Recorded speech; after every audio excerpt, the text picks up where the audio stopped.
La economía global está en camino a la recuperación. El Fondo Monetario Internacional ajustó a la alza su perspectiva de crecimiento económico para el mundo. Tanto las economías emergentes como las desarrolladas tendrán un comportamiento positivo. México no es la excepción, pero tenemos que tomar decisiones adecuadas si queremos aprovechar esta tendencia global para crecer a una tasa más acelerada que el mundo. Por más de 2 décadas, México ha establecido las bases de una economía estable. Las políticas fiscal y monetaria han estado dirigidas a eliminar el déficit y controlar la inflación en el país. Sin embargo, en los últimos años la deuda pública creció del 40 al 55% del Producto Interno Bruto.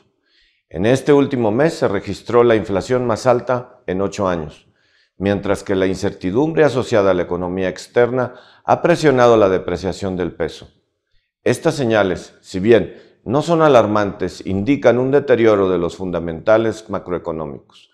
México pasó de ocupar el lugar 28 en 2010 al lugar 51 en el 2016 en el pilar de la estabilidad macroeconómica del Índice de Competitividad del Foro Económico Mundial.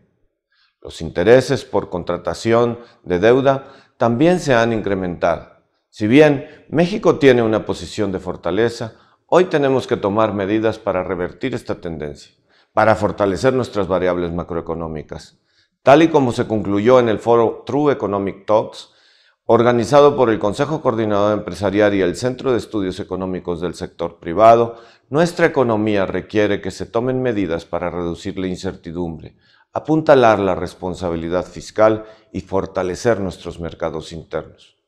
Y en este sentido, reconocemos el trabajo que realizan los diferentes organismos consultivos del Congreso, así como el efecto de la Ley de Responsabilidad Hacendaria.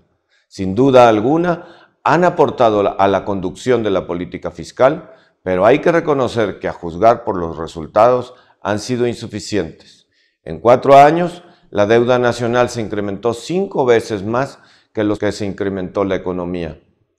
Es importante que se discutan y diseñen medidas que garanticen un ejercicio responsable del presupuesto y criterios claros sobre la adquisición de deuda.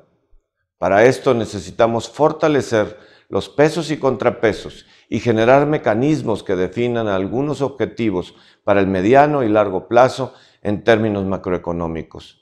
Medidas institucionales que garanticen continuidad en las políticas fiscal y monetaria y que den certeza y confianza financiera. Tenemos que seguir fortaleciendo la conducción con criterios técnicos de la política económica y una visión de largo plazo. Nunca puede sujetarse a los vaivenes políticos o las circunstancias de la política. La estabilidad importa no solo porque es clave para la estabilidad financiera, sino porque implica perseverar y fortalecer el poder adquisitivo de los ciudadanos, el empleo de los trabajadores, la inversión en el país y el bienestar de todos. Por eso, México no puede permitirse un retroceso, sino por el contrario, seguir avanzando en este sentido. Tenemos que establecer límites al deseo de gastar más de lo que es sustentable.